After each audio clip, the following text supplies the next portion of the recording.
kelompok akan menjelaskan mengenai keterkaitan dan pengaruh antara diklat dan perubahan. Diklat atau pelatihan dan pengembangan memiliki keterkaitan erat dengan perubahan dalam konteks organisasi. Diklat dapat mempengaruhi perubahan dengan meningkatkan keterampilan dan pengetahuan karyawan, sehingga mereka lebih siap menghadapi perubahan yang mungkin terjadi di lingkungan kerja. Selain itu, pelatihan juga dapat membentuk budaya organisasi yang responsif terhadap perubahan dan inovasi. Sebaliknya, perubahan dalam organisasi dapat mendorong kebutuhan untuk diklat baru atau peningkatan keterampilan untuk menyesuaikan diri dengan tuntutan baru. Dengan kata lain, diklat dapat menjadi alat yang efektif untuk mempersiapkan individu dan organisasi menghadapi perubahan. Sementara perubahan juga dapat menjadi pendorong bagi kebutuhan akan diklat. Oleh karena itu, kami kelompok 1 mengambil contoh dari pengaruh diklat terhadap kinerja pegawai.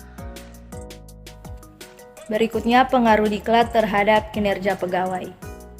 Pendidikan dan pelatihan menurut Hasibuan 2016 adalah suatu usaha untuk meningkatkan kemampuan teknisi, teoritis, konseptual, dan moral karyawan sesuai dengan kebutuhan pekerjaan atau jabatan melalui pendidikan dan pelatihan yang bertujuan untuk meningkatkan keterampilan teknis pelaksanaan pekerjaan karyawan.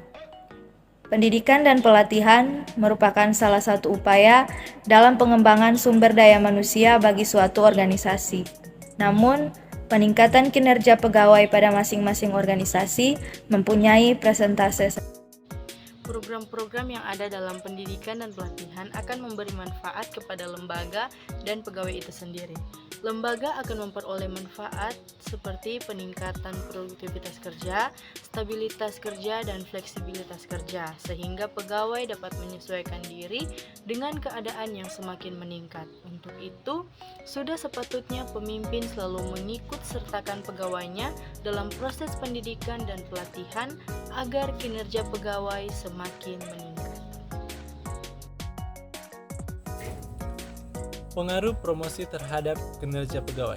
Pengertian promosi jabatan yaitu sehubungan dengan prinsip yang dimiliki perusahaan pada umumnya, yaitu going concern dan profit motive. Maka unsur produktivitas kerja yang harus dapat dicapai oleh setiap individu yang ada dalam perusahaan adalah produktivitas yang maksimal.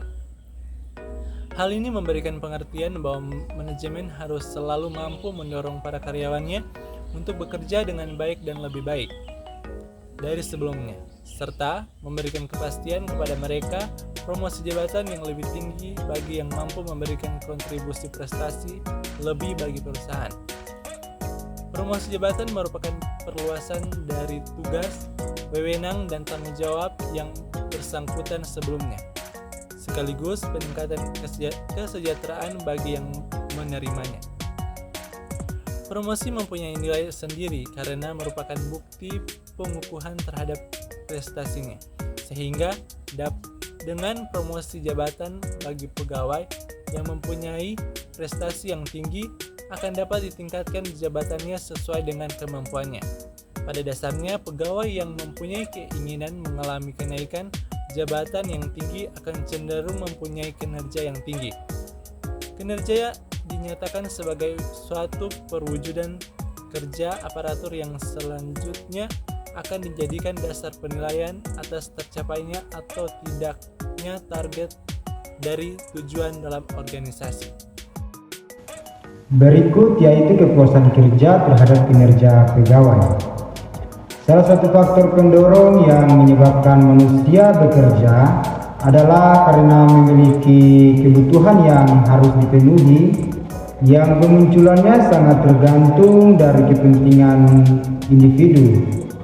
Salah satu teori kebutuhan manusia seperti yang digambarkan oleh Maslow, bahwa setiap manusia itu terdiri atas 5 kebutuhan secara fisiologis: rasa aman, sosial, penghargaan, dan aktualisasi diri.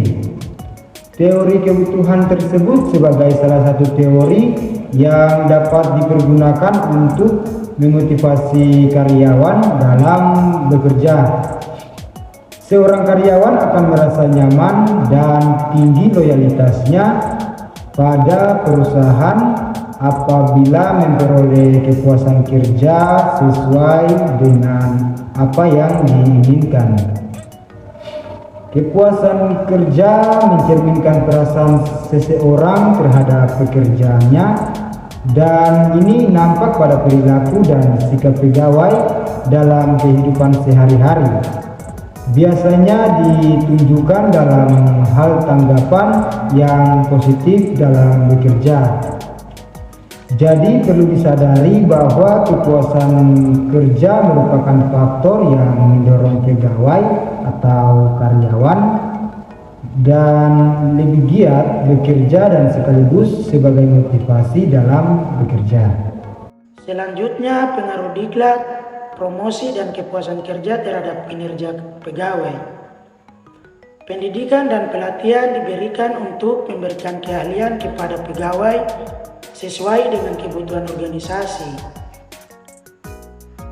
Tujuan pendidikan dan pelatihan yaitu untuk meningkatkan pengetahuan, kemampuan, dan keterampilan pegawai agar lebih profesional dalam menjalankan pekerjaannya sehingga tujuan organisasi dapat tercapai dan memiliki keterkaitan dengan kinerja pegawai.